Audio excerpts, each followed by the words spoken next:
What is TIG welding? TIG stands for Tungsten Inert Gas Welding. The American Welding Society calls this process gas tungsten arc welding, or GTAW. You might also hear it called Healy arc welding. TIG welding uses a tungsten electrode. Tungsten has an extremely high melting point. When you TIG weld, the electrode gets hot, but it doesn't melt. We say that it's a non-consumable electrode. That doesn't mean it lasts forever. That just means that it doesn't melt and become part of the weld.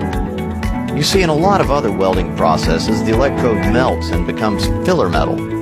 Those are consumable electrode processes. So here's the tungsten electrode being held in a TIG torch.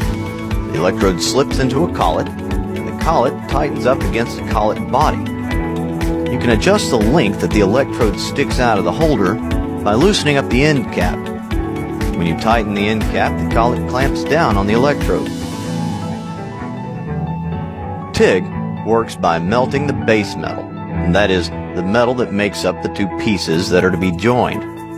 The heat is generated by an electric arc that forms between the base metal and the tungsten electrode. You can control the amount of heat with a foot pedal or with a thumb wheel on the torch. For most metals, the current is direct current, or DC. DC is like the current flowing from a car battery. One wire is always the negative and one is always the positive. In DC TIG welding, the electrode is usually negative and the workpiece is positive. The term DCEN is used for this, indicating that the current is DC, the electrode is negative. This is also called straight polarity, but DCEN is a more descriptive term. DCEN puts most of the heat on the workpiece, and it's the most common setup. When welding aluminum, however, AC is used. In AC, the positive and negative voltages switch back and forth between the electrode and the workpiece. This puts more heat on the electrode, but it has a cleaning effect on the workpiece. You see, aluminum forms oxides that float to the top of the weld pool and prevent a good weld. AC current helps control these oxides.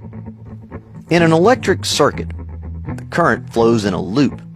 In TIG welding, the current has to flow in a complete circle from the machine to the torch, into the work, and back to the machine. A work lead is clamped to the work to complete the circuit from the workpiece back to the machine.